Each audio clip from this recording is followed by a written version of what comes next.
में loop cycle में आओगे। Is it right? तो टॉक एंड करने के पहले मैं आपको समझाता हूं इसके साइड इफेक्ट्स क्या हैं जब आप नहीं करते हो। तो मैं अभी आपको समझाता हूं। आप सबको पता है कि आप लोग सब 5 एलिमेंट से बने हो, पंच महाभूता से बने हो, सबको पता है। जब आप कोई चीज को रिलीज नहीं करते हो ना, तो कोई एक एलिमेंट या तो ज्यादा पॉजिटिव हो जाता है या तो ज्यादा नेगेटिव हो जाता है। कैसे, मैं आपको बता रहा हूं। फायर अगर ज्यादा हो गया पॉजिटिवली तो पैशन आता है, करेज आता है, गट फीलिंग आती है, मैं करूंगा। और फायर अगर नेगेटिवली ज्यादा हो गया तो ईगो आ जाता है। जैसे रावण को आया तो मरा कहां पे? रावण यही मरा ना, राम के हाथ से, जहां पे उसका ईगो था। Is it right? जो चीजें आपकी ज्यादा है, जो चीजें आपकी एकदम कम है, आपको वहीं पे तकलीफ होगी। इसलिए हम मेडिकल साइंस में कहते हैं इसको हाइपरथायराइड है, इसको हाइपोथायराइड है, इसको हाइपरटेंशन है, इसको हाइपोटेंशन है, इसको हाइपरग्लाइसीमिया, इसको हाइपोग्लाइसीमिया है। अब समझ में आ रहा है आपको? अब समझ में आ रहा है कि नहीं? बैलेंस चाहिए। बैलेंस्ड इंसान को कभी कोई बीमारी नहीं होती है। राइट? अमीर आदमी बहुत होता है ना, पीछे उसके गरीब लग जाते हैं। गरीब बहुत होता है ना, तो अमीर उसको लात मारता है। लेकिन कोई मीडियम क्लास पर्सन होता है ना, उसको कोई टेंशन नहीं रहता है। Is it clear? तो हमें क्या है ना, स्पिरिचुअल प्रैक्टिस के साथ रिग्रेशन के थ्रू ना, हमें ग्राउंडिंग भी सीखनी है, हमें हाई एनर्जीज भी लेनी है, ग्राउंडिंग भी सीखनी है, और हमारे साथ कर्मिक अकाउंट्स को भी क्लोज करना है पॉजिटिव लाइट लेके। इसलिए कोई बड़ा सपना मत देखना कि रिग्रेशन के बाद मैं जैसे बाहर निकलूंगा तो मैं बुद्धा बन के ऐसे निकलूंगा, मेरे बहुत फॉलोअर्स आ जाएंगे। ऐसा कुछ नहीं होने वाला है भाई। आपके जो कुछ ऑरा में जो कंजेशन है, जो ब्लॉक्स है ना, वो निकल जाएंगे। जो आपके मेरिडियंस ब्लॉक थे, या आपके जो नाड़ियां में कमजोरी है ना, सेल्स जो डैमेज है, डीजनरेट है, वो रीजनरेट हो जाएंगे। सेल्स आपके नव निर्माण हो जाएंगे आपके सेल्स। तो जो भी अनवांटेड केमिकल्स है, रसायन है आपके शरीर में ना, वो सब रसायन निकल जाएंगे। छोटे छोटे ना ऐसे डेस्टिनी रखो तो बहुत मजा आएगा आपको। ठीक है कि नहीं? बड़े ख्वाब देखोगे ना तो टूट जल्दी जाते, तो बड़े सपने देखना ही क्यों? Is it clear?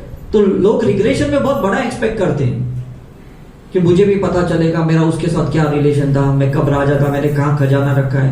ये सब ऐसा हुआ था। लेकिन एक बार कि शिरडी में जब हम रिट्रीट कर रहे थे, एक लेडी आई थी कहीं इंदौर या भोपाल से, मुझे पता नहीं, और यूट्यूब देख के आई और उसने कहा कि मुझे पास्ट लाइफ रिग्रेशन करानी है। मैंने बोला क्यों करानी है? तो पहले तो उसने मुझे ऐसे बताया कि वो जैनिज्म को बहुत फॉलो करती है, और वो बहुत सारे ऐसे चार्ट लेके आई थी मेरे पास जैनिज्म के।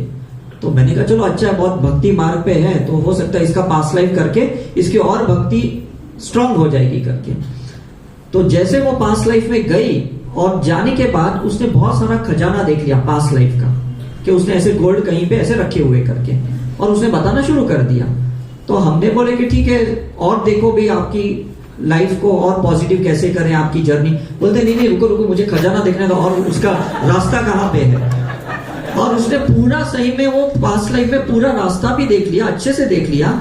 जब वो प्रेजेंट लाइफ में आई, क्योंकि ये मेडिटेटिव वे में किया, हिप्नोटिक वे में नहीं किया, तो उसको सब याद भी था। और हमारी रिट्रीट के बाद वो साईं के दर्शन करने गई, और फिर वो अपने इंदौर उज्जैन चली गई, और उसके बाद वो खजाने के पास गई जो उसने कहीं पे देखा था, और सही में उसको वो खजाना मिल गया। उसने जाके वो जो भी जैन साधुओं को मानती थी ना, उनको जाके बोल दिया। वहां से मुझे फोन कॉल्स आना शुरू हो गए, सर हमको भी खजाना देखना है। मैंने बोला भाई, हमने वो चीज इंटेंशन से नहीं किया था। हमें लगा था कि भाई इसको जैनिज्म में आगे बढ़ना है, क्योंकि वो थी महाराष्ट्रीयन, मतलब मारवाड़ी लेडी थी, महाराष्ट्रीयन मारवाड़ी, लेकिन उसको जैनिज्म में रुचि थी। तो हमने सोचा कि शायद चलो इसमें उसका फायदा हो सकता है। लेकिन आज भी मुझे उधर से फोन आते हैं कि भाई आपने उनका खजाना निकाला, हमको भी निकालना है, हमने भी तो कोई लाइफ में कहीं रखा होगा। सो ये सब चीजों के लिए ना, ये ड्रामा के लिए ना, ये रिग्रेशन मत करना, कहीं पे भी मत करना करके। और करो तो इसलिए करना कि भाई मुझे मुक्त होना है, मुझे उसको भी मुक्त करना है जिसके वजह से वो परेशान है मेरे से, और मैं उसके वजह से परेशान हूं। इंटेंशन क्लियर रखो, साफ सुथरा रखो, तो ऊपर वाला आपको मदद करेगा। Is it right? सक्सेस सबको चाहिए, लेकिन सक्सेस किसी के लाइफ में जाने से आपको नहीं मिलेगा, अपने अंदर की लाइफ में जाने से मिलेगा। ठीक है कि नहीं? मुझे जो भी सक्सेस मिला है आज अपनी लाइफ में, इसलिए मिला है क्योंकि मैंने अपनी 153 पास्ट लाइफ देखी है। इसलिए नहीं मिला है कि मैंने 12-15 हजार लोगों की पास्ट लाइफ रिग्रेशन की है। कॉन्सेप्ट क्लियर है कि नहीं? Is it right? महावीर को या 24 तीर्थंकर को मोक्ष इसलिए मिला क्योंकि वो अपने अंदर गए, वो दूसरों के अंदर गए, इसलिए मोक्ष नहीं मिला उनको। Is it right?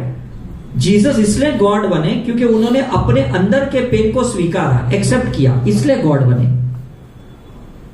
दूसरों के लिए नफरत क्रिएट किया, इसलिए गॉड थोड़ी बन सकता है कोई, इसलिए उन्होंने क्रिएट ही नहीं किया। उन्होंने कहा forgive them, they don't know what they are doing. एक सेंटेंस से वो गॉड बन गए सीधा। अगर वो सेंटेंस लास्ट में नहीं बोला होता ना, तो शायद वो गॉड कभी बनते